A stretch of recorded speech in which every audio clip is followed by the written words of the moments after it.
welcome to This Week in Sparkling Water. My name is Joakim, and I'm the host of This Week in Sparkling Water. This is episode 101. At some point, I was thinking that every 50 episodes, I take a break, call it a season, do 50 episode season, but I don't know. This is my form of self-therapy, and I'm not doing well enough to take a break from my therapist. God. Okay, I hate the way that sounds, but that's okay. This episode I really want to overshare and talk through some difficult, very personal stuff that no one should be talking about. And because it's too much, I have to start by talking about some boring shit so people stop listening, so that 20 minutes into this I can feel like there's no one there. So I can be honest. So let me start by talking about, well, first of all, it's funny how last episode was 2.5 hours, but there was still stuff I forgot to say. I was talking about Soleil and how my first impression of, I was trying to apologize to her and say nice things about her. So I was talking about the first time we met because she made a really good first impression on me because we cleaned up some garbage and she really took initiative and this stuff. And I was also talking about Chef Eric a lot. And then there was this perfect story that hits all of those things that was related to everything. And I forgot to tell it. And it's the story of, I don't know. It's not that good of a story, and the moment has kind of passed, but it's Chef Eric on his first day. This is before I was even there. He's told me the story. It's because me and Soleil we got garbage on everything. And then he had this thing where on his first week, he's working.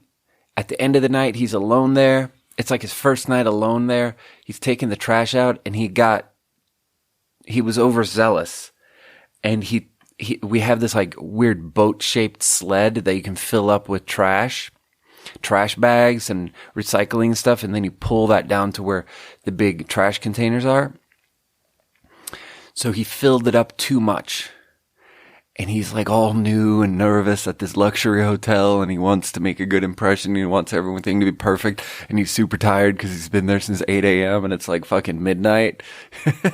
He's pulling the sled, and he fucking loses control of the sled.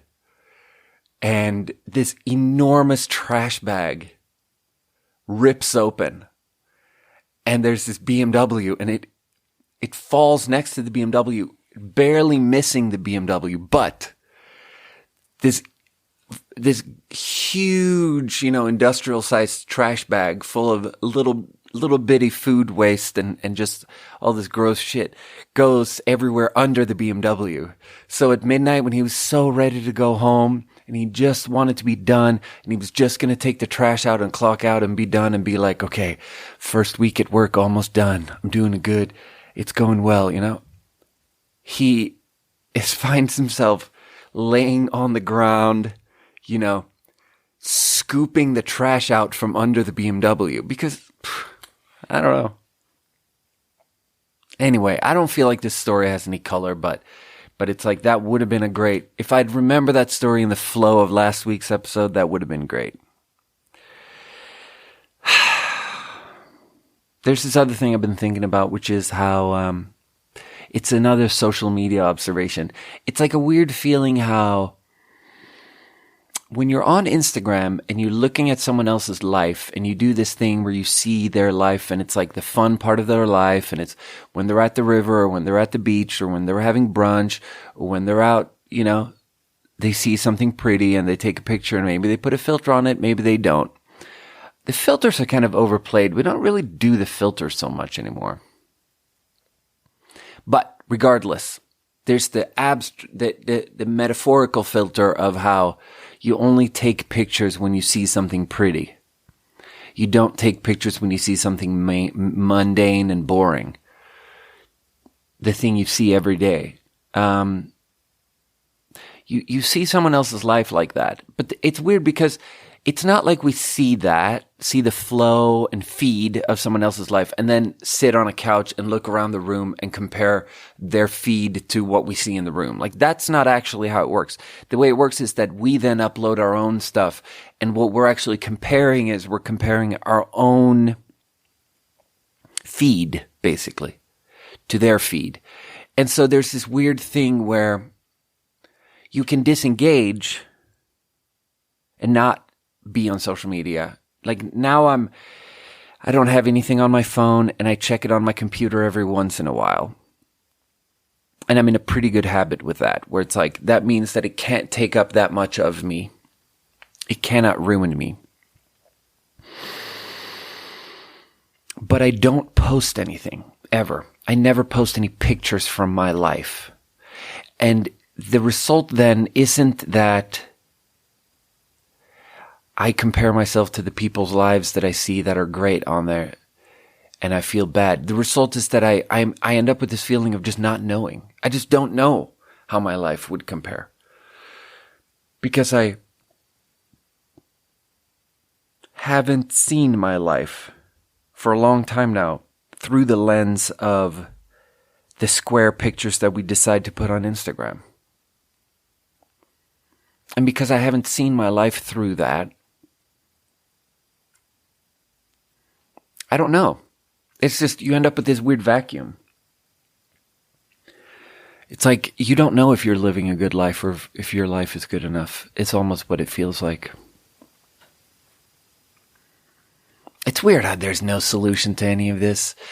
It's like, I would post stuff years ago when I was on Instagram. I would post stuff and I would overthink it, and I would spend so much time on what do you post in that square little box of your Instagram feed. And then I'd be like, no, I'm thinking about it too much, so I shouldn't post pictures on my actual feed. I should only post stories, because stories are only up for 24 hours, so they don't matter so much, so I won't overthink them. And then you just do that, and then you overthink that, and fewer people see it because it's not even permanently on there. It's incredible. Like, there's no solution. And then when you disengage, you are that, like, the takeover of our lives. Like, some people manage to avoid this by just being hippies off the grid from birth. But for normal people, for the city folk, the takeover is so fundamental that there is no way to, even when I disengage completely, I am left with this Instagram-shaped hole in my brain. Anyway, whatever, it's boring. There's another thing that I was talking about last episode that I've been thinking about a lot, because it's sensitive. So it's this concept of, I keep saying audience of one, but it's something like,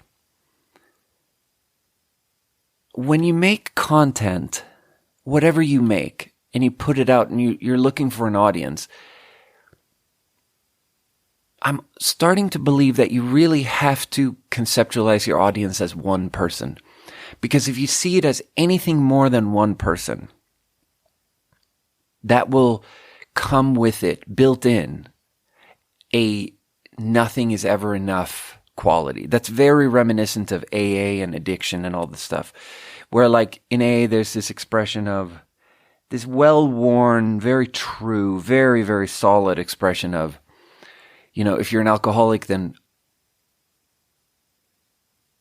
one beer is too many and 1,000 beers is not enough. You know? Now, the high number can be whatever. One is too many and 100 is not enough. And it really speaks to something of how you never get there. You know? You want more, so you get more, but that never gets you there, because the goalpost always moves. And it's like, I've retold this story before, but the thing that really, really crystallized things out for me in one of the things I think back on my sobriety, it's like such a mundane moment, and no one else that was there remembers this. And it was like super not dramatic, but I just really, it was a thing where something in my brain puzzle pieces just fell together. It was like we were playing cards, I think. We were hanging out in Ballard. I was living with my wife at the time. I was playing cards with my coworkers. We were having a couple of drinks. We stepped outside, took a break from the game, stepped outside to smoke weed. We're getting kind of wasted. And we are standing outside smoking weed. And while smoking weed, I say, hey, you know what we should do? We should go smoke weed. And I really meant it. Because what I meant was, I have an idea. I want to go there. Now, what I didn't realize in the moment saying it, because I was wasted, is that I was already there. But the there was never actually where I never actually got to the there. Which it's so hard to explain this, but it's like, that's when I realized that I never get there. That I do this thing to get somewhere. And then I realized that I've never been there where I want to be. I get on this train and the destination is where I want to be. And I get on the train every single day and I've never been to the destination. And it's like, we are smoking weed right now. You cannot suggest that we go smoke weed because that is what we are already doing. And the cyclical thing there highlighted the paradox for me where I was like, oh, I never get there. And then everyone just laughed at me because it was such a stupid stoned thing to say. But yeah. So yeah, that's the goalpost moving thing. So there's something about an audience that's like a very addiction thing because, so there is a truth between 1 and 0. That 0 is not if you make something and you want to share it with the world and you're looking for an audience, then an audience of 0 is actually not enough. But an audience of 1 needs to be enough. Because if 1 is not enough, like with this podcast, I don't do any marketing. I don't put it out anywhere, pretty much. And I have about 100 people that tune in every week and just listen to it. Lazily, I assume. And then modern, just the way the internet has told us what numbers mean and stuff. 100 is, I am taught that 100 is an embarrassingly small number and that that's not enough. So I need to chase a bigger audience. Now, everything I'm saying here it's sensitive because it feels like I'm being defensive with how I'm not successful. Like how I'm just coming up with excuses for being unsuccessful. Like I'm just trying to explain why it's okay that I'm a failure. And I understand that it sounds like that a little bit, but there's also something other than that to it, where I'm like, it needs to just, if 100 is not enough, then I cannot imagine that 100,000 is enough, because it will be the same thing. It will be me having 100 and saying, hey, we should get 100,000. And then it will be me having 100,000 and me saying, oh, hey, we should go get 100,000. But my brain will just placeholder fill in the next number. We should go get 100 million.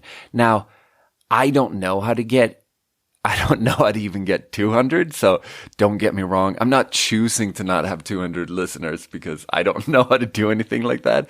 But the point is that has to be fine, because it has to just be 1. I have to conceptualize the audience as 1 person. And at times I have to actually practically believe it as 1 person.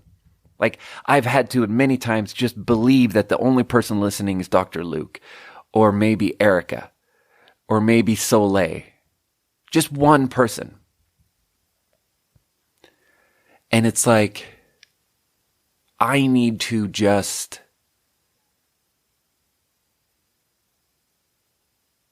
be okay with that. And that's when it stops being a chase.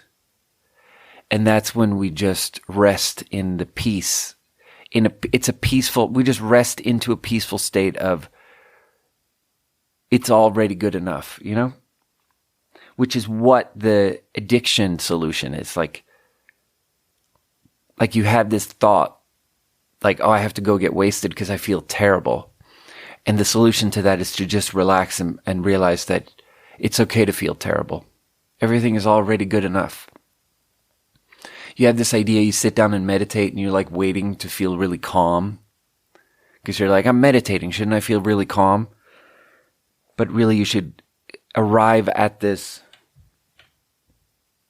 realization that everything is already good enough.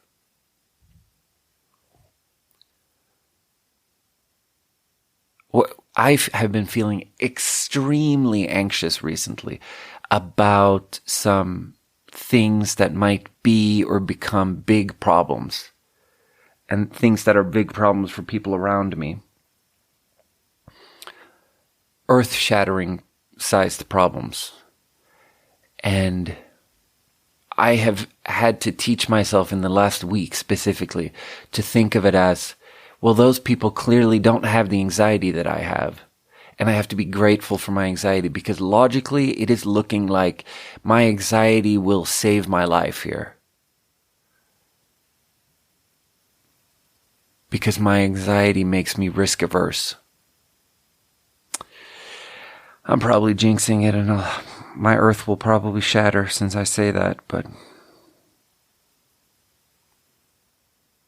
at least, even if everything comes out worst case scenario, it's like, at least this moment is fine. Like, it's not here now. It's like the broken foot thing I was talking about last week, of how the pain of a broken foot is so small compared to the pain of all the terrifying thoughts you have when you break your foot. Of how, like, my foot will be broken for the rest of my life. I'll never run again. I'll never experience anything good. I'll never go skiing. And because I won't go skiing, I will be unable to find a wife, because a wife wants someone who's active and who can go skiing. So I will die alone. And I won't have enough money because I can't work with a broken foot. So I'll be completely alone and dirty, and I won't have any money, and I'll be homeless. And it's just like a downward spiral to the actual bottom, and then I'll be trapped at the bottom. And I'll just lay there uncomfortable and dirty, and I won't have access to running water, and I won't be able to wash my hands. 100% earnest that that's my fear, you know? Not exaggerating at all.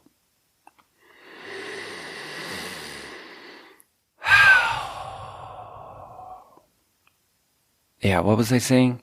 Yeah, so it's like, yeah, you know, this moment is actually fine. And then I'm afraid of these earth-shattering bad things that might happen, but it's like, anyway, let's drink a water. We're doing some tropical today, so we're starting with mango. Mango black tea. Aha. Caffeine sparkling water.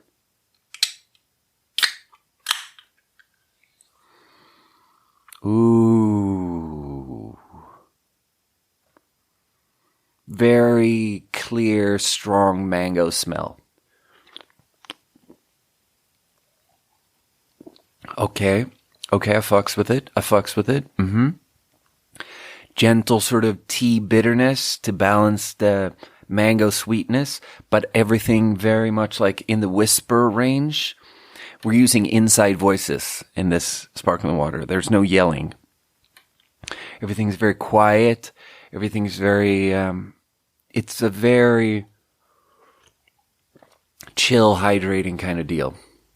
These ahas, they have a nice graphic profile, don't they? I mean, of course, the Coca-Cola company is going to have something good going like that, but canned under the authority of the Coca-Cola company, Atlanta. What is by a member of the Coca-Cola Bottlers Association? I don't know, that sounds really gangsta for some reason. It sounds really mafioso to me. But that's a good water, though. Those Coca-Cola gangsters, they make a good water. Hey. like you gotta pay protection money to be allowed to do Coca-Cola, but yeah. I don't know. Next thing. Let's start by talking about these things that I shouldn't be talking about. Things that are oversharing and things that are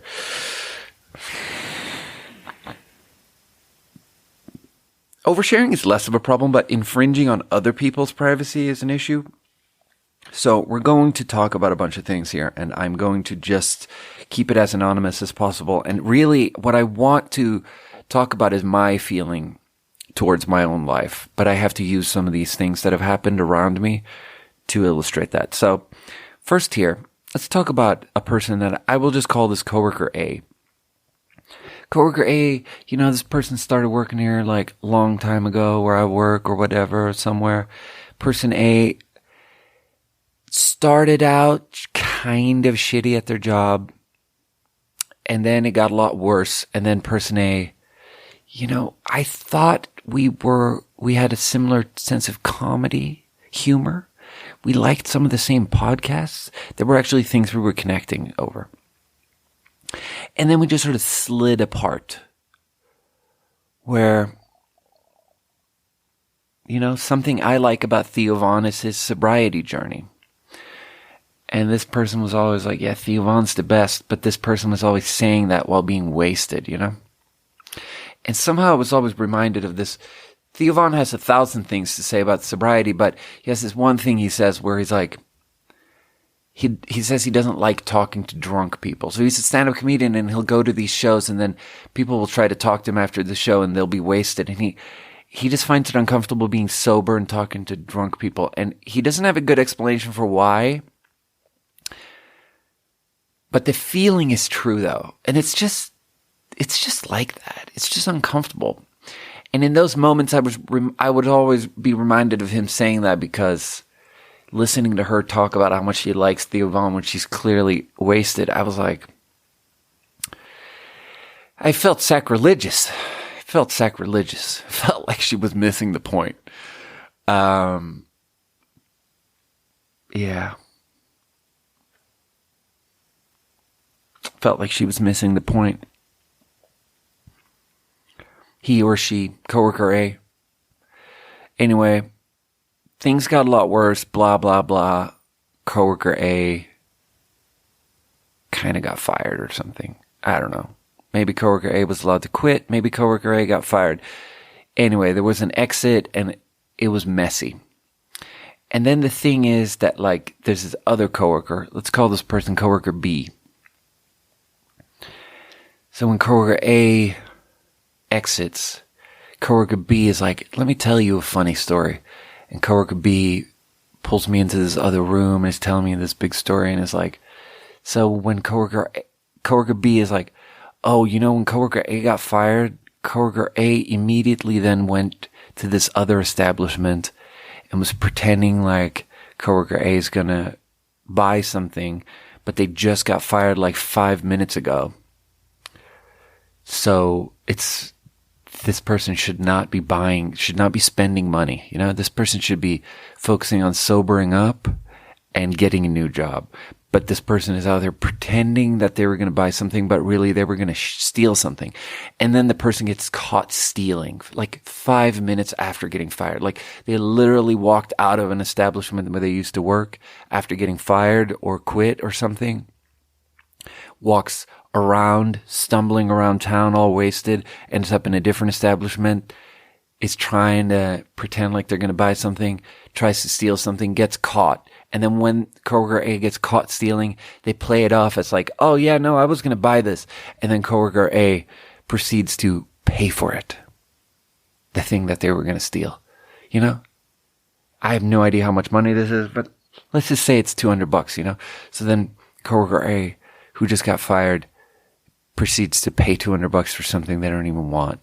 And coworker B is telling me the story and we're laughing up a storm and it's so funny and we're so judgy and we're making fun of coworker A and it's like, ha ha, we're so much better than coworker A, right? Is that the case? Are we so much better than coworker A? Or is everyone the same? Ha ha ha, you're telling me this funny story, ha ha ha. Is everyone the same or are we better than coworker A? Because then fast forward 2-3 months or 6 months or 15 years, who knows? Then I'm out here and coworker B is wasted. Coworker B is wasted and there has to be an exit, and there's another exit, and coworker B is allowed to quit or gets fired or just walks out or, I don't know. It doesn't matter. There's this thing where coworker A left and we make fun of coworker A, and then coworker B leaves. And then people come up to me and they're like, what happened? What happened to coworker B? And then I'm put in this position where I'm like, I have these funny stories about it, Because for some reason, someone ruining their own life is always like funny from the outside. It's like funny. Ha, it's so, like when it's not us, it's so funny. So I'm like, the truth or whatever, like the actual just bullet points, just the facts, the sequence of events of what happens when coworker B leaves or whatever, can be told in a funny way. So people come up to me and they pull me aside and they're like, well, what happened here? Like, what's going on? And I am inclined to tell it as a funny story, and I like start telling it as a funny story, and the story always gets stuck in my throat because I'm like, now I'm just coworker C, Like if I tell this as a funny story, don't I just become coworker C? Isn't it just a chain suicide here? Where as soon as we offload it, we're next? And it's so judgy and it's so horrible and it's like, fuck. Coworker A is a good person. I cared a lot for coworker A. God, I hated coworker A, but I cared for this person too. And coworker B, maybe we never really connected or whatever, but coworker B was a decent person. And then I'm supposed to be telling these stories making fun of coworker B, and it's like, God damn.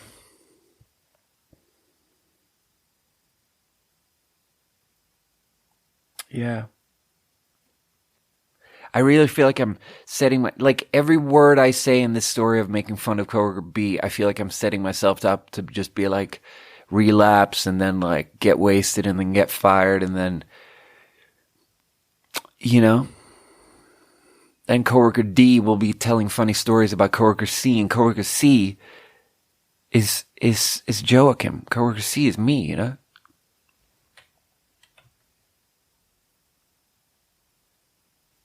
I don't know. It left a bad taste in my mouth, the whole thing. And what it really did was like I end up having this imaginary conversation in my head with coworker B. Because coworker B and me talked a lot. And coworker B made fun of coworker A with me. And in my head, I just want to talk to coworker B because I haven't talked to this person since the exit. Coworker B, in my head, I just want to be like, so what are we doing here? Why were we making fun of coworker A so much? Like, how delusional are we allowed to be here, brother? Or sister?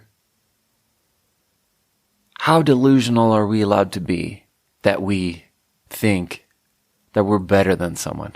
Aren't we all the same? Because I think we might all be the same.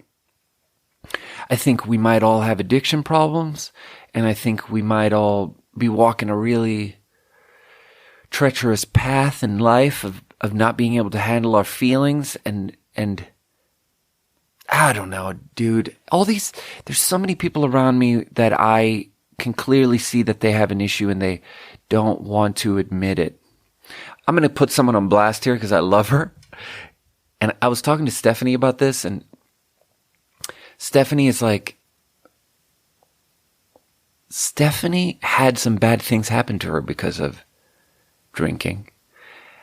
And when if you don't, here's the thing that we don't realize ourselves, and that I don't know if I even realized it yet, but that I hope to realize one day. If we don't have a problem, if you're not an alcoholic, then if you drink and something terrible happens to you because you were drinking, you won't drink again. That's just how a human being works. Like, that's just how thinking works. But if you drink and something horrible happens to you, and then you're out here negotiating and being like, oh, I better not drink that much anymore. That means, like, look at the size of the problem created from alcohol in your life. And then if you're still out here convincing yourself that you need to have a couple of drinks, that means that your size of how much you want to drink is bigger than the size of your problem. And just think of, you don't know how much you want to drink because that's invisible to you, but just look at the size of your problem and realize that how much you want to drink is actually bigger than that. And that's fucking big as fuck. Because if you were any kind of rational person, and man, this goes for, it seems like I'm speaking to like a super niche group here, but nope, I'm speaking to everyone. I'm speaking to a lot of people. Like this goes for you, Joey Bartender, who has bad things happen to him, and then he's like, oh yeah, I got it under control now. But it's like, bro, why are you drinking at all? Like, Stephanie, why do you need to have 2 drinks? The existence of the 2 drinks in your system implies a desire to drink that is so vastly large that you need to recognize how big your desire to drink is, and you need to recognize that that's a problem. Wanting to drink that much is in itself a problem. That's all I'm saying. Anyway, that's like a circle that I've walked in with myself for years now, of just like every week I'm out here trying to convince myself like, but I could just do it a little bit. And then I realized that, but I ruined everything out of doing it. And so the fact that I still want to do it, but just a little bit, must mean that my desire to want to do it is bigger than how I ruined absolutely everything in my whole world. It's like this weird solar eclipse thing where like, you can't actually see the size of how much you want to drink. You can only see the shade it casts on the moon or the sun or the fucking earth or whatever. You can only see the implied, it's like the sun. My desire to drink is big like the sun. And I can never see the sun, but I can see the full moon. And when I realized that what the full moon really is like, it's just this pitch black, dead piece of dirt in black space that is shining so bright in my face because it is reflecting this incredibly large other thing. Because this is nighttime in life. I don't know, I feel like I kind of lost control of that metaphor, but you get it. Let's review another water. So the last one was, I'm realizing this is a good flight because these are very similar. The last one was black tea mango. This one is peach black tea from Nixie. That's nice. Episode 101. God. Oh, God. Wow, that's different. Oh, so that's more like, the last one was very, very light. 60% mango, 40% tea. Like the aha, everything is a whisper, and the tiniest of those whispers is the tea. This is like drinking cold, unsweetened black tea that we have a whisper of peach in. Like, this is just a bunch of fucking... This is a lot of tea. Oh, it's black tea and green tea, yeah. Like, that's a very strong... Which is very nice. God, that's bitter. That has a beautiful bitterness to it. Nixie. This is from Briar Patch, which means it's expensive and organic. Co-op. Gluten-free. Well, I'd sure hope so. Vegan.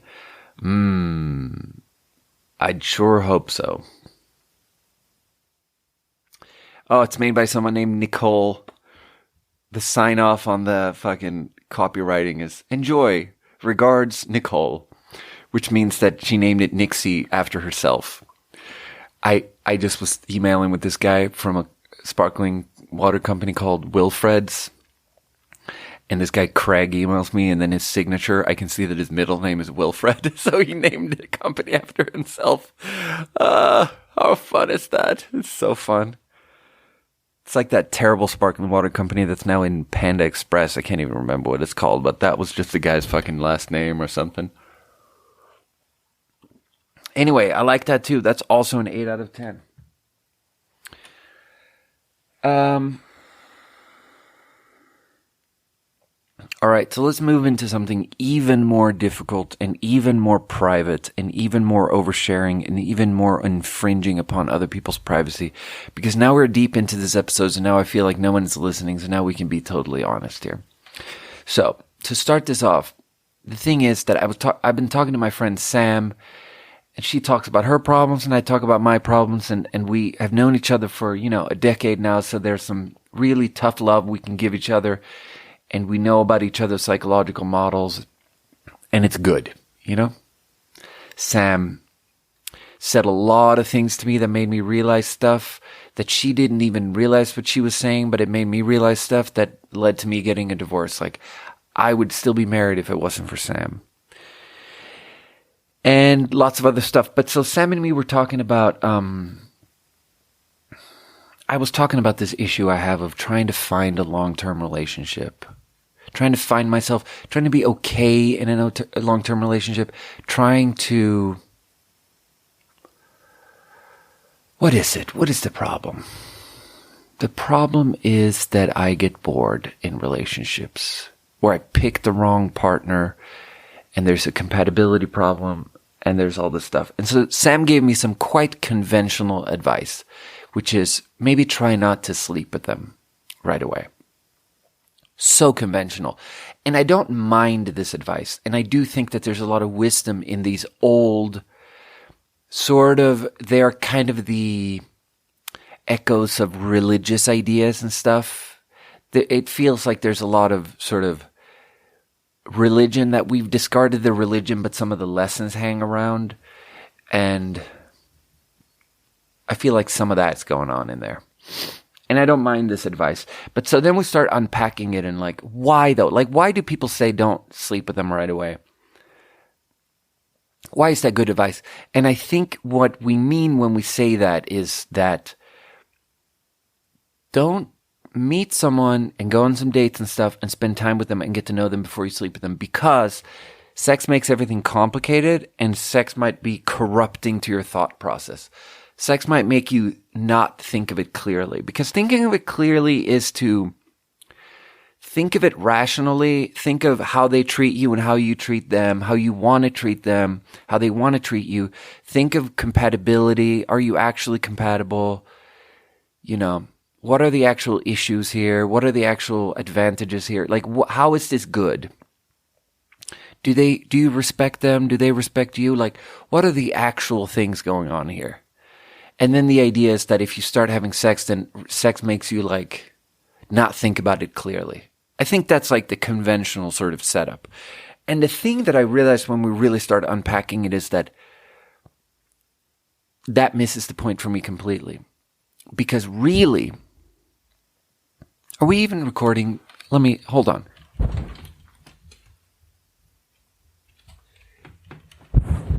Yeah, we are recording. It's good.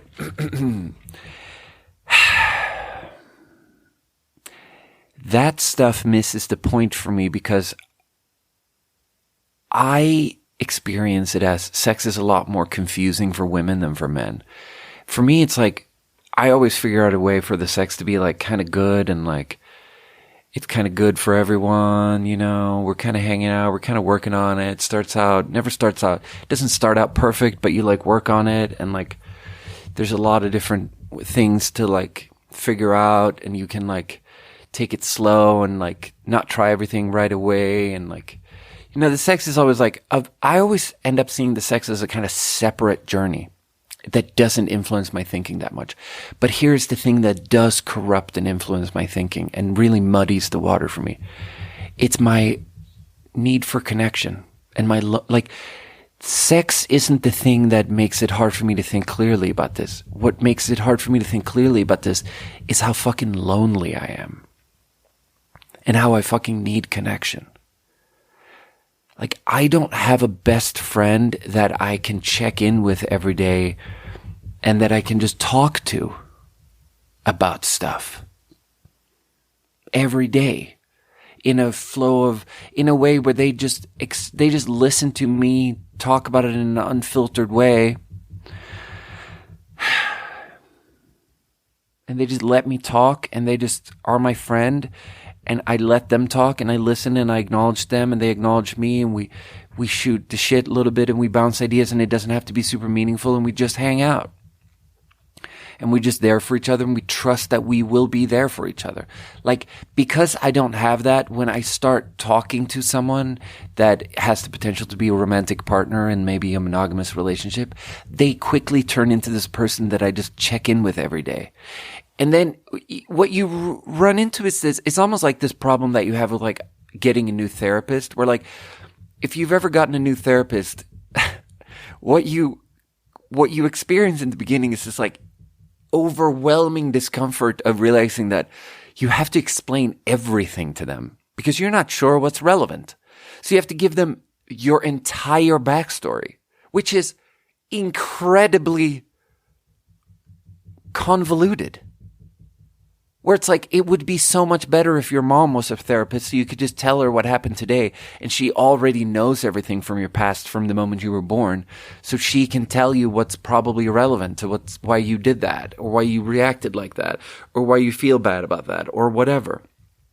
It's like getting a new therapist means that you have to get them all caught up, and getting someone all caught up is so slow and like boring to you at times, and it's like you're not sure what's even relevant, and it's just so like, it at minimum for anyone taking it even vaguely serious, it has to take 20 hours. Like, I don't know, sure, if you have a very if there's like a specific traumatic event that you're trying to work on with a therapist, and the therapist has a very specific perspective or method, sure, maybe you can work on it like that, and they can ask you these directed questions, and it can be like a 30-minute intake, and now you're off to the races, you know. But to any of this like vague modern therapy where you're just sort of like talking, it's like, bro, that shit's gonna take forever. And so getting someone caught up, like once you start talking to someone, once you go on a first date and a second date and a third date, and you're talking intensely the whole time because both people are like kind of interested in each other and trying to see if you have interesting conversations and stuff. Like once you're there, once you're establishing that connection thing. And here's the thing, bro. Like I'm out here admitting I don't have a best friend that I check in with in a good way. Bro, that's most people. Like most people that I go on a first and second and third date with, it's the same for them. Like once we're on date 6, I'm now the person that person talks to more than anyone else. And that's not that good. They have now become a person that I talk to more than anyone. And so bringing it back to the beginning of what I was saying here is like,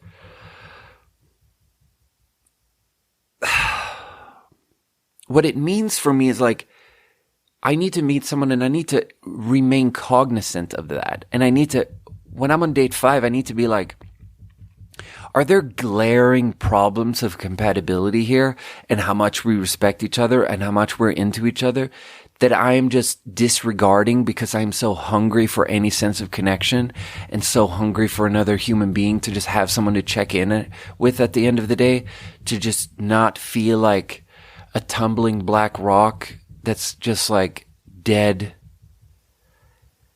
just like a dead piece of heavy metal burning up in the atmosphere, all alone. God, mixing my metaphors. But the point is that on date 6, I need to be like, look, am I just lonely here, or is this like a person that I want to spend? Because usually I think on day 6, there's something like, this is what I was talking about last episode, was like, usually on date 6, I think subconsciously I know that there's some issue here that's like a compatibility problem that means that this is not someone I can spend the rest of my life with. And then I choose to disregard that because I'm so lonely.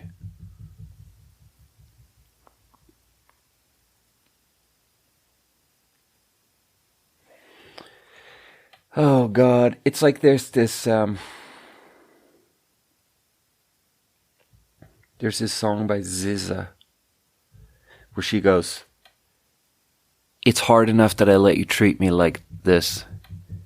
I'm lonely enough that I'm gonna let you treat me like this." And it's like so beautiful and honest to me for someone to say that. And that's not exactly how I feel, but it speaks to the loneliness. And maybe that's more, maybe when I'm shitty, that's more how the people I'm shitty to feel. I'm lonely, so I'm here and I'm forcing myself to be here. And then I'm a little bit shitty. And then the person is lonely, so the person is allowing me to be shitty to them. And that person is lonely enough to let me treat them like that. And it's like, bro, fuck. It's, so I was working there for like weeks there. I spent all my waking time thinking about how to design a book cover for my book, which is hard because I'm just not a designer. So I'm really starting from scratch. So it's like, it can't look exactly like anything else. And yeah, so I looked at 1,000 book covers. And then I came across a couple of titles where the text, like where the actual words in the title were just like so beautiful to me. And I really liked the book named Darling, You Can't Do Both. I just thought that was a really nice microfiction in the title itself. It's something about how women need to think about it differently and how... And on the book cover, it's like, Darling, You Can't Do Both. And that's the name of the book. And that's what's on the book cover in the biggest lettering. But it's also scratched out because it's a book about how that's not true. You know, that's a sort of false dichotomy. That's a limiting belief, whatever. I haven't read the book, but I assume it's about how you can do both. Because it's scratched out, I assume it's a book about how you can do both. But anyway, which isn't really a very good advice, because I would much more recommend the book 4,000 Weeks about how stop believing and it's like that. It's funny because it's like a gendered, in the Darling, You Can't Do Both thing, it's very gendered, but in 4,000 Weeks, it's just not gendered. It's much more about, it's almost gendered and male, of how men are really taught that they can do everything. And then 4,000 Weeks is about stop believing that, because that's just going to make you feel like you're never doing enough. Start instead accepting that you'll never clear the decks and just be in the moment of the process. It's interesting. I've never thought about it. There's actually something very gendered there. The 4,000 Weeks is maybe a man book. But yeah, I've recommended it to some women, and more than one woman, after I recommended to them, were like, yeah, this is helpful. So when I say gendered, I mean in that sort of one-dimensional thing. But that wasn't even the title I was going to mention. I was going to mention that the most beautiful title of all the book titles that I came across looking at all these covers was actually the book by, I can't remember her name. She's a punk rock girl. She has a punk band, but she's also the girl it's so fucking sexist of me, because Portlandia is two people. It's Fred Armisen and this woman. I don't remember the woman's name. In my defense, I feel like Fred Armisen is more famous than her. Also, here's a little equalizing thing. I think I'm actually saying his name wrong. I don't think it's Armisen. I don't know. Fred, whatever.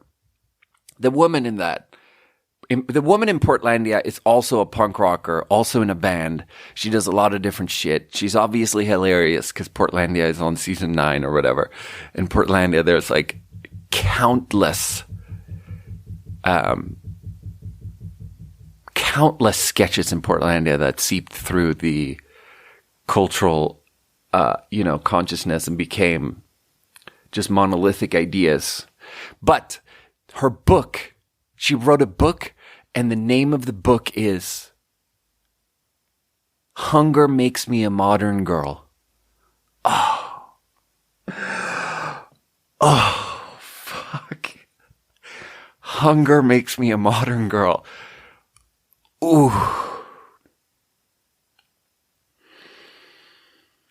Ooh. To me, that's the top of the mountain right there. Oh, wow.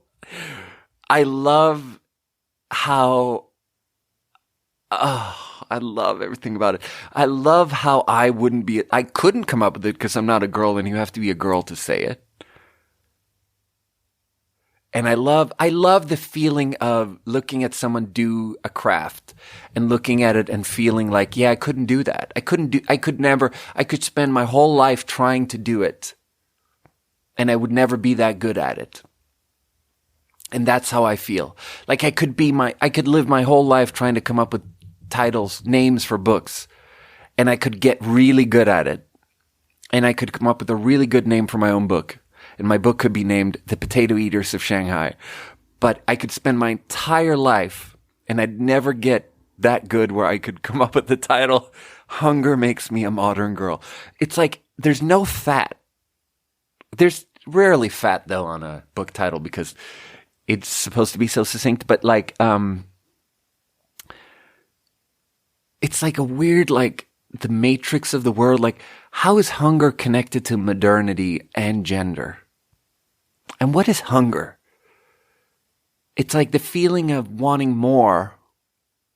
The feeling of always wanting more and never having enough and always being famished is the thing that makes you different from pre-modern.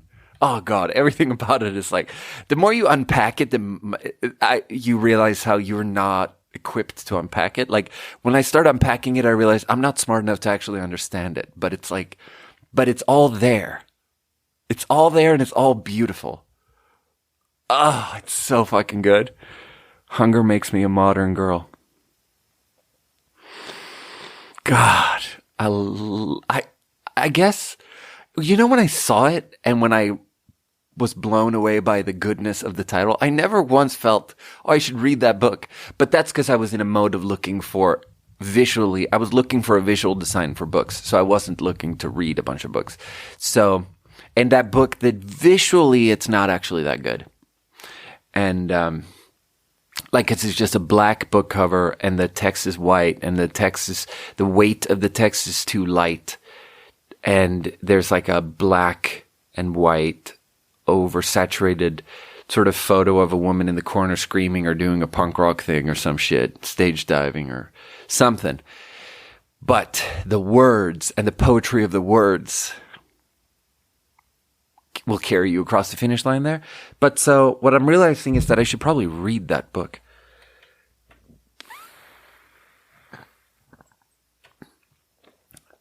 Yeah. Excuse me, I had a little burp there.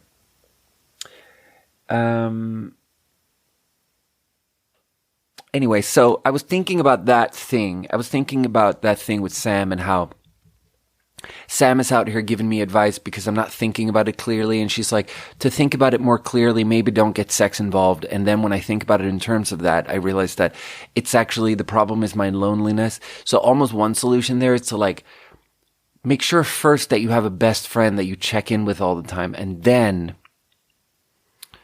you can start not feeling so lonely that then you can go on dates and look at it clearly and be like, am I compatible with this person in a fundamental way because I'm not confused by my own loneliness here. Like that's the conversation that was going in my head. And then I was reminded of this old story. And it's not that old, and the last part of the story happened recently. But it's like, and I'm going to say, parts of the story I sound really mean, but I'm going to say all parts of it. Because really, it's a story where the point of the story is, I was meditating on this yesterday, and the point of the story is my flaws. And I'm going to first mention someone else's flaws, but just bear with me to the end, and you'll realize that I'm not as mean as I sound. But like, so it's like this. So there was a person that I went on some dates with more than a year ago, maybe.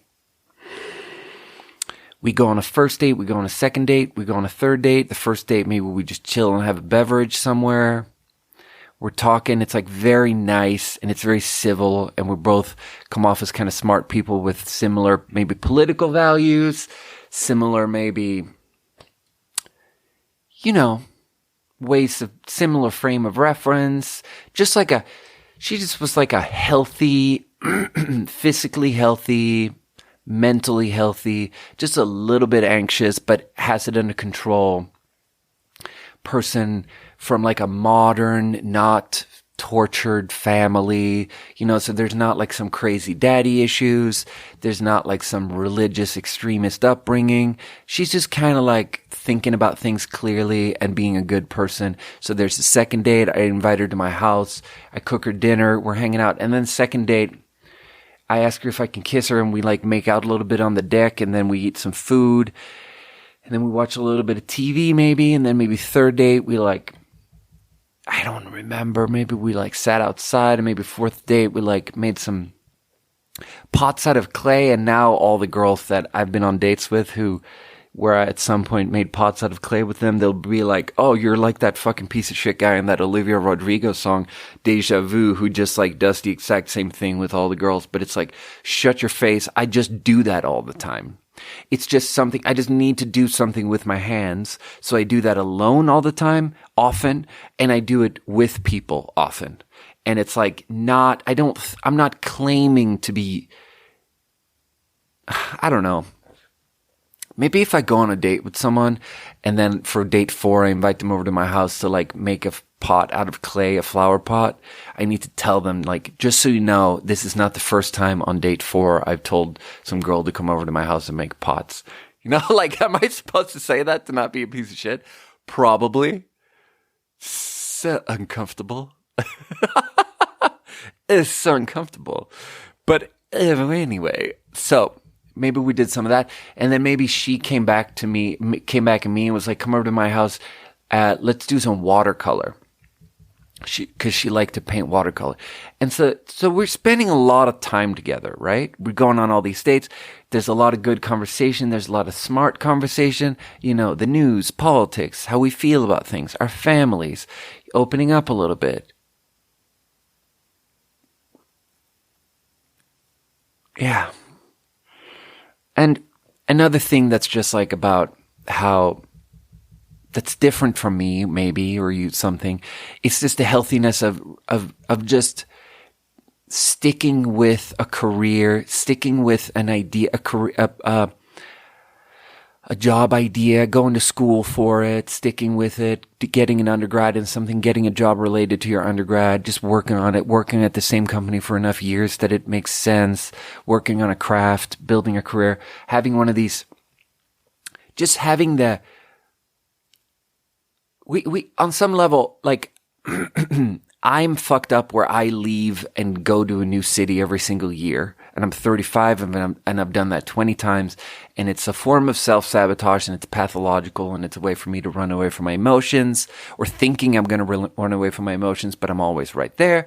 Wherever you go, you're right there. So I'm always feeling my shitty emotions in all these new cities, and always blaming the city, and always going to a new city, and I'm like super fucked up, and I have no career because I'm always leaving, and I can't never stay in a job, blah, blah, blah. That's my problem, right?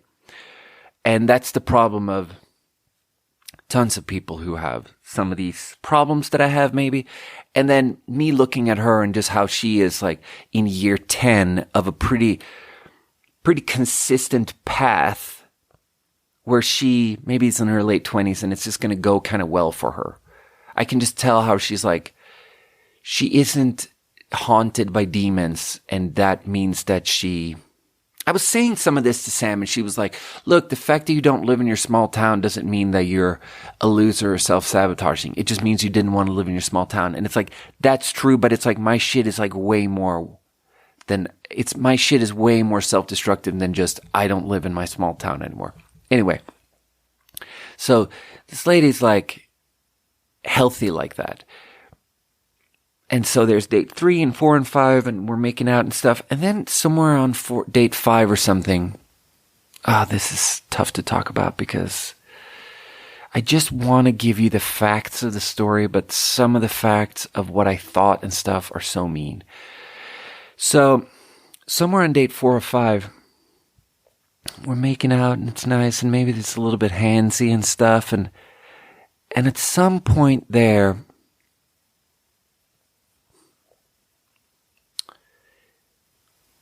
maybe I kind of tried to have sex with her, and maybe she like didn't really go for it. And I'm not pushing, like I'm not a person who's going to be pushing, so it's all good. Like, it's date 5. Like on date 5, I'm actually a little bit surprised, because on date 5, when the conversation is really nice and when you're like open about stuff, and especially since I got sober, it's like, look, we're on date 5 now. Like, it seems like we're getting along. Everything's nice. Why are we not? Why? Like, I don't say this, but in my head, I'm like, why are you not having sex with me? That's kind of confusing. And that's kind of like new to me. Like I'm perfectly used to not having women be super attracted to me. Like, I don't think of myself as particularly attractive. I think of myself as a 6. And then I moved to America and people think I'm tall, so I'm a 6.5 here or whatever, because I'm 6'3". But it's like, I never thought of myself as handsome or nothing, but it's like, if you're willing to go on 5 dates with me, I just thought that we were on a path towards something, and I was just like low key, in a very sort of undramatic way, somewhere in my subconscious, I was like, huh. Because I remember the specific moment, this is so private, but I think there was this specific moment where we were making out a little bit, and we'd had like a nice healthy meal with some greens and stuff. And I remember just like pulling her like a little bit close and like grabbing her by her denim pants, which included some part of my hand sort of being inside of her pants, and pulling her close like that a little bit, and just grabbing her a little bit harder and being like, just like tugging a little bit on her face and biting her on the face a little bit, and just switching a little bit into animal mode just to see how we'd feel, and then her pulling away a little bit and me being like, oh, okay. So we're not going there yet. And here's the thing. I think subconsciously, I thought she was very nice and we had a nice time, but I think subconsciously I thought I was prettier than her. And maybe I thought she was, how do I say this without being? I think maybe I was like, she was pretty enough that I wanted to have sex with her in that moment, but subconsciously I'd made the decision that I didn't want her to be my life partner, though. So in a way, I was just out there to try to have sex with her a little bit. Like, that was something I was into. Because that's a nice path. Just like having a long, drawn-out courting. It's just kind of enjoyable. And then she somehow subconsciously, I think, was aware of my decision. Or my opinion, or whatever you want to call it. What she could tell that I was kind of into her, but that we weren't that connected, and that we had some of our walls up, and that I wasn't really available to go 100%, and that she just wasn't there for that, and she was lucid enough, or like just healthy enough mentally, that all the things in her mind was allowed to be considered when she made decisions, and horniness for her didn't take over, and the infatuation thing, she wasn't infatuated with me in a way where that took over. Instead, everything was considered, and when everything was considered and weighed equally, she realized somewhere in her mind she knew that I wasn't going to be there we weren't on a path towards like a healthy, long-term, harmonious, equal relationship, because I thought that I just wanted her for something like kind of short-term. Even though on the surface I was doing everything as if I was going for, yeah. So we went on another date, and then I just kind of felt like I'm not trying to push myself on this girl. Like I wasn't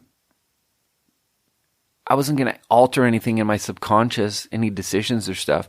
And if this girl is not really if this girl doesn't seem that into it, I'm not going to push.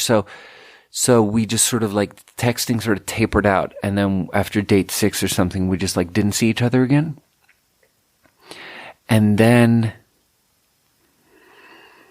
she came into my work once or twice, and I always thought it was really awkward because why did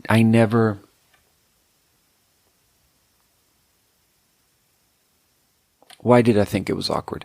I thought it was awkward because I never had this situation with people. Either they reject me before we even meet up, which is the most common, and it's fine. I'm not super attractive, and I'm kind of a fucked up person and don't have a lot of qualities. All good. But once we started meeting up, like the filter for me was always like, if we connect enough that we go on a first date, then this is probably going to go pretty far. And if, I always take the conversation, and when things don't go well, I take the conversation of being like, I don't think this is going well. We're not doing this. But with her, we just never had the conversation. It just tapered out. So I thought it was really awkward. And then I realized that she was like friends with some of my regulars at the restaurant that I've had all these long, hilarious conversations with. And there's this one guy who has all these invented cocktails that for some reason have Canadian city names. And so I'm always telling him, like, whenever he sits down, I always tell the server, like, hey, this guy, get him a Toronto, And he laughs, and the server is super confused. And I'm like, get him a fucking Toronto. And then I walk away, and he thinks it's hilarious, but the server is confused. And I'm not making the server's life easier, but I don't give a fuck because it's between him and me, and it's hilarious. And like, this one time I'd watched like a movie about wolves in Canada, and it was like a super specific, weird, esoteric movie. And when he sat down, I was like, bro, you're the guy who always orders Canadian drinks. And then I start talking about, I'm like, hey, I watched this movie yesterday about Canada. And then I realized that he's not from Canada. He doesn't give a shit about my movie, but I've already talked about the movie for like 2 minutes. And so I've embarrassed myself because I seem autistic at this point that I can't read normal human facial cues. So I'm like, I'm actually just rambling here, and these people just want to order food, and I'm like being a really awkward, weird server. And I'm like, it's sort of, my heart sinks while I'm 2 minutes into talking about this wolf movie. And I'm just like, I'm actually being so uncool right now. I'm realizing in my head. And then as I cut myself off and stop talking about it, a guy at the table is like, yeah, I've seen that movie. And he picks up and starts talking about the movie and saves me, thus making it as if I'm not that weird. And I'm just like, yes, this is a valid thing to talk about. He's talking about it too. And yes, we're good. I'm not that autistic, and I'm not that weird. And we are human connection, It's like, you know what it's like? The TV show Maniac, which is my favorite television show. It's the best television show that's ever been made. It's about everything I like. It's about AI and loneliness and romance and human emotion and what it feels like and what computers can tell us about our emotions and what they can't, and all the beauty of it all and all the chaos of it all and the free-formness of how some of it is in a simulation. It's like the best TV show ever. But the first fucking scene in the whole thing is that it shows this beautiful, weird future America where Japan is like taken over, and there's like old Japanese technology sort of littered all over American society, controlling some of American society. And it's like this very cool, but it's not noir. It's not nighttime. It's daytime, and there's no neon. So it's like a dusty 1980s technology way to do it. But so in the first scene, it's showing people walking around, and there's a voiceover talking about human connection and how everything from the beginning, the Big Bang, and why the first organisms exist is all about how we just want to feel connected. And then there's this part where the voiceover pauses, and one of the main characters played by Emma Stone, she buys a pack of cigarettes or something. She's in a cafe, and she looks over at a guy at another table. It's a group of 10 people. And she looks at the guy, and the guy's telling a story, and then he tells the funny punchline of the story, and he laughs, and everyone at the table looks away, and no one else laughs, and he just sits there completely alone and isolated, and he like looks down at his hands, and he's like, no one, in his head you can tell that he's like, oh, no one thought my story was funny, no one laughed at my joke, I feel completely isolated. And the voiceover about how the worst thing we can feel is isolated, the voiceover stops, and you just look at this man, and he's isolated, and then he looks up, and he sees the Emma Stone character see him be lonely.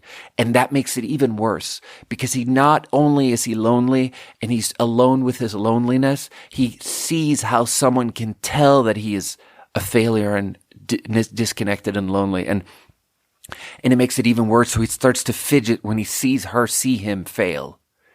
So it's like this micro depiction of the worst thing a person can experience, in my opinion. What was I saying? Dude, why was I thinking about that? Anyway, the loneliness of it all. But so, oh yeah, I was talking about that guy who's a regular. So the guy, this one time I accidentally talked about a wolf movie for too long, and then his friend saved me and kept talking about the wolf movie, and he smoothed it over, and it was like as if I was saying cool shit, and then I could just bring it back to center and be like, all right, what can I get you to drink? And then we're good again, and I'm cool with that guy. And then one time I realized that the girl that I went on some dates with that I stopped talking to, she's friends with that guy. And it was a weird clash of universes where I walk up to them and I'm like, ooh, okay, so have to acknowledge the girl, have to be really cool with the guy.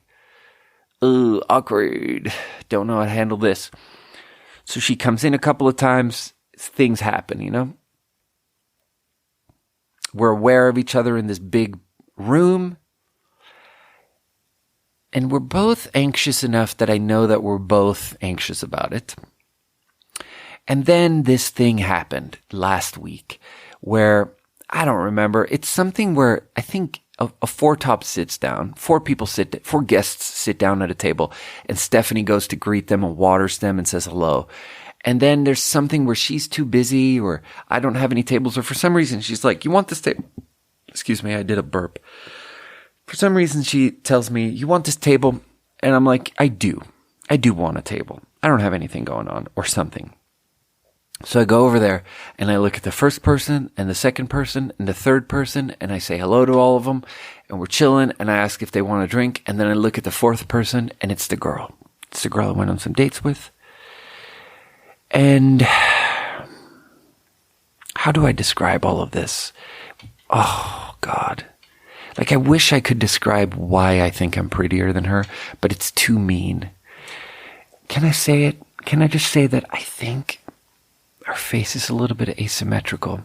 Like, she has all these qualities, and she's really smart, and she's really funny, and she's outdoorsy, and she's physical, and she's skinny, and she's cool, and she's got a good job, and she's not haunted by her demons. And then I'm out here just being like, yeah, but I think her face is asymmetrical. And I'm out here being a complete piece of shit, just thinking about how, well, so that's the most important part, right? So we're both awkward when I go up to the table and take a drink order. But here's my point. I have to take a break. I have to go pee. Hold on. Okay, here's my point. My point is the following. We're both awkward, but I switch into I'm old enough now and confident enough now and sober enough now that even though on the inside I'm the most anxious person you've ever met, I can just not act anxious. Like, in my heart, it feels like I'm having a heart attack all the time. It feels like I'm 35 years into a 4,000 week long heart attack. It feels like my chest is going to explode. That's how anxious I feel. But I don't have to act like that. I can just be with that and act like whatever. So when we're doing it, in reality, when I'm out here at her table, and I see her and she sees me, tongue twister. We both are like, oh, and I go, hi. And she's like, oh, hi. And then I take their orders pretending like nothing. And then, or no, I'm like, oh, how are you doing? Like, I acknowledge that we know each other. And I ask her like I ask, hey, how's it going? And then I'm like, oh, hi. Oh, how are you doing? And like acknowledging that we made out once. You know? This one time I tried to stick my hand in your underwear and you didn't let me. God, I hate this podcast. Fuck. Whew. Okay, so I'm old enough and confident enough to just pretend like nothing. So when she orders something, I'm like, I don't do the thing that makes you seem anxious where you just wrap it up and walk away. I do the opposite where I'm like, I make it a long conversation. And I'm like asking her, oh, have you had this drink before that you were ordering for me? And I start describing it. And it's like, oh, you want the lemon shandy? And it's like from this Truckee beer brewery where they brew this like nice light lager with quite a bit of hoppiness to it. And they mix it 50-50 with fresh squeezed lemonade. And it produces this like balanced, it's got this zingy, citrusy thing. It's sweet, but it's also hoppy. So it's like a fruity, hoppy beverage. And that's like a shandy is like a British thing. And it's like drinking this thing is like a very British experience. It's actually quite nice. And I described all of this to her, you know, pretending like I'm not having a heart attack on the inside. And she isn't old enough and confident enough and just good enough with her anxiety to do this, to return the favor. So she can barely respond to what I'm saying. So her mouth is clearly very dry as she's talking. And she can barely respond. And looking at that, it seems like I am cooler than her. Because she can barely talk and I'm out here fucking explaining the UK to a bunch of fucking Americans, you know? And I just seem like this, I don't know. Probably I don't, but in my head, I think I seem like this cool guy. And the thing is that her boyfriend is at the table. And he's shorter than me and he's kind of pudgy and he's got this like really uneven, thinning, weird ginger beard. And I just think I'm prettier than him. And I think I'm prettier than her. And I think she can barely talk because I'm standing right there talking at her. And I think it's easy in that moment. Here's what the feeling I was left with. The feeling I was left with is I walk up to this table, I take a drink order. I'm this cool guy. I'm cracking all these jokes because that's what I do when I panic. I crack jokes and I'm making everyone laugh and I seem like this cool guy and then I walk away. And it's so easy to look at the surface of that situation and be like, wow, that guy is cooler than that girl. But here's the thing. She's the winner, you know? And as I go back into the restaurant, into the private space of where I go to hide after I talk to people, because I'm so scared that after I go out on the floor and say hi to a guest, I always have to take a breather in the back and just sit on a chair and just bury my face in my hands and just cry, just literally cry because I have nothing. Like I am nothing. I am just this terrified Swedish worm, just this stupid potato swede. And metaphorically, there's dirt under my fingernails and I shouldn't even be here. And I should just be in restaurant jail and I should be in every jail there is, you know? Everyone should point fingers at me and laugh. Because I'm the most embarrassing person. I'm the shittiest person in the whole world. And I fucking suck. And I've embarrassed myself and everything sucks. And I'm sitting there back there and I'm thinking about it. And it's like, the truth is, though, that she just made good decisions for herself. Where she just picked someone who's on her level, probably someone who is well-rounded enough and calm enough. Because the thing about having a good job and just landing in one of these tech work-from-home jobs where you just do something like not too many hours a week that pays you like what you need at that time in your life. Like in your late 20s, they pay you 80 grand and then you stay on that path. And in your mid 30s, they pay you 180 grand. Like the key to those jobs is to be smart and to have a calm belly. And that's it. Just be smart and have a calm belly. And I'm not delusional and I don't hate myself too much. Like I know I'm smart, but I don't have a calm belly, so I can't do it. Like I will always leave after a year and self-sabotage. So I never get there. So I'm always at the entry level. I'm always in the lobby, you know? I never get out. I never get to the top floor of the building. I'll never get there because I always have to walk away 12 months into any career and just shoot myself in the foot and give up. So I've never gotten anywhere and I will never get anywhere because I don't have a calm belly. So she's out here and she's smart and she has a calm belly and she makes good decisions for herself. And it's like so fucking incredible to just see someone pick a good partner where there's like probably good compatibility and there's probably good, like there's no black and white thinking. There's just, it's so sensible. God, it feels like I'm saying this and that what I'm really saying is like, I think of her as this smaller than me person or something. But it's like, bro, no, it's not that. It's the black and white. It's the right sizing thing of how I both see myself as a worm and someone who should be president. And I can never get myself to the middle. And a big part of me is so envious of her because she just has this ability to just see herself for what she is and to just pick a partner that's just compatible for what he is. And there's probably a compatibility and there's probably all these good times and they probably just laugh and have fun and do good shit and just do healthy shit. And they don't drink too much and they don't do drugs at all. And they just like have good, reasonable jobs and they're a little bit outdoorsy and they just build this long-term thing. And it's not even that it has to work forever. Like even if they just have a 10-year relationship and then they just get in a rut and they break up, like even if that's the thing, she enjoyed the whole ride and she's fucking balanced and she'll find another balanced third person that there's some pretty good compatibility with. And she's fucking gonna buy her own house, you know? And I walk away and it's like I'm so taken aback by the discrepancy between how I walk away from her table.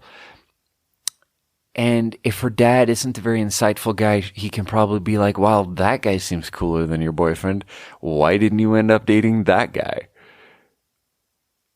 And how the truth is, thank God she didn't end up dating that guy. Because that guy would just manipulate her into being too into him for 3 months and then he'd get bored and then he'd walk away and it would sting a little bit and it'd feel weird and annoying. And I don't know. Would it be I don't know. I mean, there's a lot of different ways things can go, but the truth is that she's the winner because she makes good decisions for herself. This is making me think of a different thing. It was like, for a long time I was talking about the podcast as like, it's a time capsule. And I think it's fun to be like, because I now at 35, I'm curious, like, what was I thinking at 25 in a sort of day to day? And I think it'd be helpful to know. It'd be helpful and it'd be interesting to know. What was I thinking about in a day to day? And so this is a time capsule where at 45 I could listen to this. But I've realized more and more in the last few weeks and months that like I'll never listen to this because I'll cringe. I can't even listen to 30 seconds of this. And I'll never be able to listen to more than 30 seconds of this because this is pure cringe. And that's made me a little bit sad. How I realized that I'll never be able to. This is not a time capsule. This is like a message in a bottle that I throw in the ocean, and it's an ocean where it's a flat earth type model, and there's an edge, and the bottle always falls off the edge into the infinity, and I'll never get that bottle back. Like, I'll never listen to this again. I'll just always put this in the bottle every week and throw it in the ocean, and it never comes back. And it made me feel like a little bit bad. But then I've been feeling bad about that for a few months, how I realized I'll never listen to this. But then I read this one thing on the internet. Like, God damn it, isn't it fucking funny how one sentence memes on the internet is like our main form of self-therapy somehow? Like, just one sentence insights about modern life is how we realize everything. So the one sentence thing was like, if you don't cringe about the old stuff, then you're not growing. And I don't know if that's true, because I feel like I cringe in real time about what I'm saying right now. But I'm trying to choose to believe in that, because it's the only way I can feel good about it. It's the only way I can feel okay about it. Oh, God. I choose to feel that that's true. Like, if I wasn't cringing, then I wasn't growing. So the fact that I cringe must mean that every single week I grow. Ooh, that doesn't sound very true. Maybe it is true, though. Nah, it is true. Creative destruction, bro. I just have to say all this stuff out loud, and it's incredibly embarrassing, and then that will set me free. That is the truth. What was that sound? Yeah, I have to go to work now. If we're not cringing, then we're not growing. Maturing is realizing that you were toxic too. That's the thing I saw next to that one. And that's also true. I mean, yeah, that's true. You know? I got a divorce, and afterwards I was trying to do all this therapy and about how fucking mean she was to me. But then the true maturing came much later in sobriety with AA and taking accountability for my own shit and just realizing I was toxic too. We were both toxic, and then I called her on the phone, and then I was trying to say how we were both toxic, and she really wanted to focus on how I was toxic, and I felt how I wanted to be defensive and be like, yeah, but you are not really acknowledging how you were toxic now, is what I wanted to say to her. But I didn't say it because I was just observing that desire to say that in myself and realizing that, like, I'm just maturing here, and I can tell how she was toxic and I was toxic, and I'm okay with both of us being toxic, and I know what we both did, and I know what we both said, and she's in a place where she's mostly ready to think about the shitty things I said, and she's less ready to think about the shitty things she said, and that's okay, you know? It doesn't mean I'm better than her. It probably means I'm in a little bit less pain than her, so I'm sad for her that she's not further along there, but it's okay. It's okay. Yeah. God, I have to go to work, and I have one water left. Jesus, I have to leave in 2 minutes. Okay, so we did peach, we did mango. This is Peach-Pineapple-Mango Bubly Bellini Bliss. I shoplifted this can. I did not pay for this can. Stole it from a grocery store. I blipped it in. It showed up as, you cannot buy this on its own. You have to buy it in an 8-pack. And I waited for an attendant. No attendant showed up, and I left. Oh, that's fucking nice, actually. Should have bought an 8-pack. Should have paid for it. That's so gentle. Nah, the aftertaste is a little bit artificial. Pineapple is low-key my favorite sparkling water.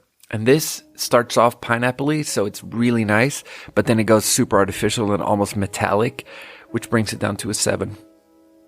And that's the end of the episode. Oh, thank you for listening, everyone. That's an episode.